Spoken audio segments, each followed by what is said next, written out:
Pay and interact with niche-specific Instagram influencers. Please understand that persona is the name of the game in Instagram. People follow personas. They're not following just because somebody has nice pictures. Most people can do that. Most people can manage to post nice pictures every once in a while. Instead, they're following personas because they have a distinct spin on whatever niche they're in. They have a distinct personality. They have a distinct point of view. Whatever the case may be, it has elements of some sort of cult. By cult, I'm not using that phrase in a negative way. Instead, people are looking for just a specialized knowledge from people who specialize in that type of information. There's a little bit of a cult dynamic going on here. When you have that kind of relationship with your following, they are more likely to give you the benefit of the doubt. They're more likely to click on the profile links of people you're giving a shout out to. That's real influence. And that's how a lot of products are sold on Instagram. For example, if you follow somebody who you can count on to publish the very best pictures on luxury watches that he or she actually wears, chances are you would sit up and pay attention when this person posts a picture of a really nice-looking big brand watch with the message 40% off on it. That would get your attention. You would then click on the link of the account that the person is shouting out to, or you can even type in the domain name or URL they mention and type in your discount code. That's how influence works. It's all about this cult of personality. Beware of fake influencers. Unfortunately, when word came out that online stores were paying good money to Instagram influencers for product placements and shoutouts, a lot of shady marketers started building fake accounts. Just how fake are these accounts? Well, first of all, they target certain niches. Next, they draw followers. The problem here is that the account itself is fake and the followers are fake. This is a serious problem because if you paid the person behind these accounts real money to post shoutouts, your shoutouts are going to fall on deaf ears. Nobody's going to pay attention. Why? Most of their followers are fake. They're driven by software. They don't exist. They definitely don't have credit cards. Do you see how much of a headache this could be? It is no surprise that a lot of big global brands are now stepping away from Instagram influencers because they're getting tired of being faked out. Real influence means real engagement.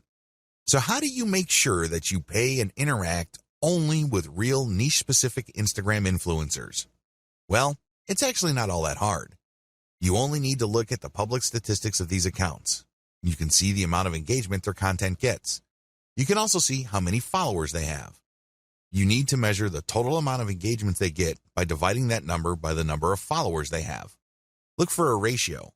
This is how you would know if there is enough engagement with that account. This is a way of seeing who's fake and who's not.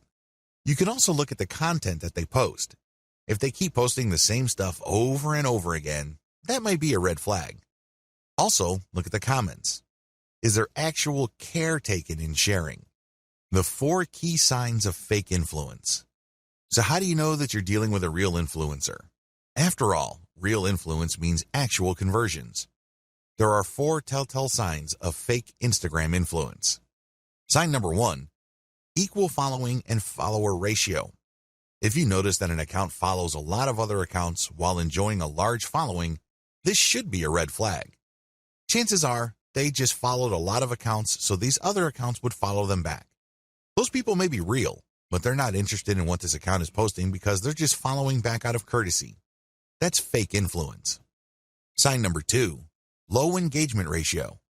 If you notice that this account posts a lot of content, but the engagement ratio is low, this is a red flag. If your account has real followers, there should be a certain level of engagement. It's not like all your posts are going to suck.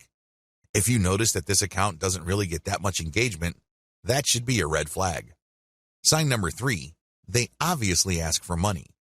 If it's obvious from the profile description of the niche-specific account you're trying to buy shoutouts from that they take payments, you might want to pay attention.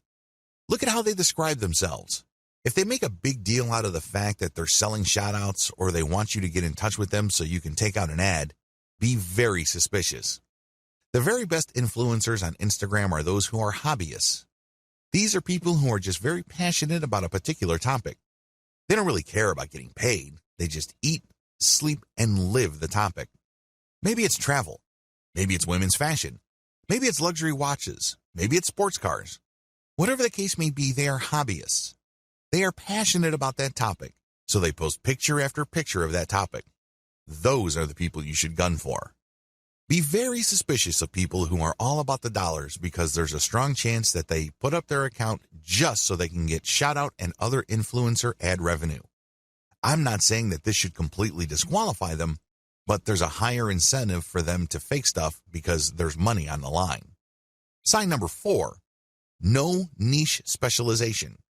If it turns out that this influencer account tends to rotate among different niches, this should be a red flag to you.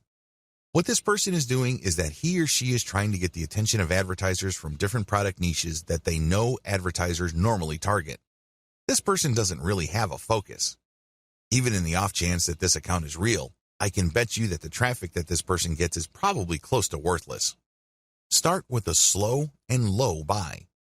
The first thing that you need to do is to get a massive list of influencers out there and then contact them. Now, I'm assuming that you have filtered out fake accounts. Contact them. The name of the game here is volume. Try to get as many different influencers as you can and contact them. Ask them, can I buy for $5? Or whatever low rate you can come up with. The name of the game here is to get as many shout-outs and picture ad placements for as little money as possible. The next step is to track these campaigns and see which, if any, of those influencers can deliver real results. You should be able to come up with a top 3. If you, for example, have 100 influencers running your ads and doing shoutouts, you should be able to identify the top 3 in terms of conversions. You own your online store, so you know whether you sold or not. You know whether you moved a product or not. You should also use specialized discount codes so you can track who is actually selling. Pick the top 3 and pay them more for exposure. This is how you maximize your results.